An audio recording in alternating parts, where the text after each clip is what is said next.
Hey, it's Steven from your favorite early retirement blog, Trip of a Lifestyle, and I've got an update for you today on I-bonds. So, in case you don't know, I-bonds, also known as Series I savings bonds, are U.S. government guaranteed investments, and they have a return that's linked to recent inflation, which has been pretty cool since inflation has been high in the last year or two. Now, every April and October, the government releases new data that makes it possible for us to accurately predict our I-bond returns 12 months in advance instead of the usual 6 that they give us. And the numbers from this April 2023 are telling us something very interesting. To be clear, I-bonds have never been super exciting for money that you want to lock up long term, like a decade or more.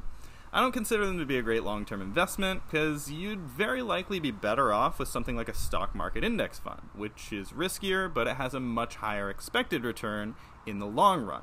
But for money you may need to access in a year or so, or just as a low-risk position in your portfolio, I-bonds can be a pretty interesting option when inflation is high. Here's the problem for lovers of I-bonds. Inflation has started to cool down, and so have our projected returns. Right now, April 2023, it is marginal at best to buy I-bonds. I'm going to show you why, and I'm also going to explain why waiting to buy them between May and September 2023 seems like a particularly bad move to me. By the way, if you appreciate these kinds of updates and the free information we put out, take a second to hit the like button on this video and subscribe to see more in the future. We'll be answering your questions in the comments too. So here's the deal. If you buy an I-bond through treasurydirect.gov before April 30th, 2023, and you need to make sure the transaction actually clears before April 30th, you will lock in a guaranteed interest rate of about 6.9%. Nice. But that only lasts for your first 6 months of holding the I-bond.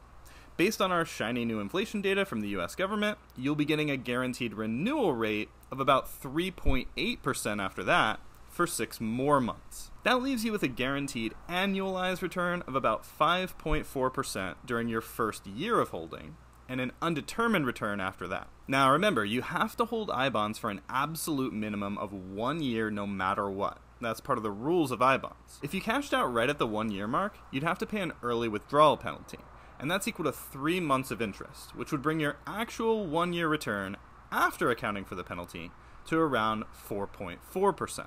That might not sound terrible for a guaranteed investment, but here's the thing.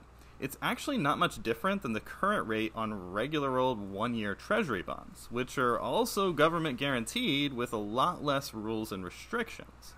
They're currently paying about 4.7% in April 2023, not to mention the fact that FDIC-insured high-yield savings accounts are also paying close to 4% right now. I-bonds certainly aren't a terrible investment, but they're just not all that special anymore.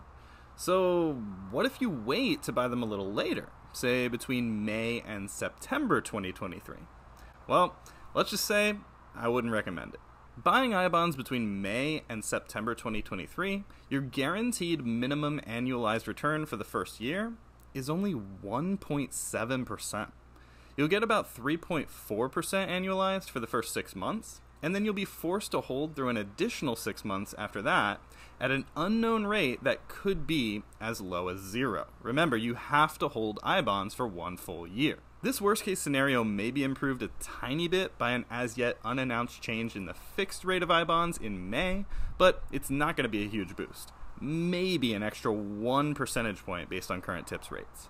Remember also, we calculated the worst case return of buying I-bonds in April 2023 to be 4.4% over the first year. And we already said that that wasn't very exciting compared to the other options available. So personally, I won't be buying any I-bonds at all from April to September 2023.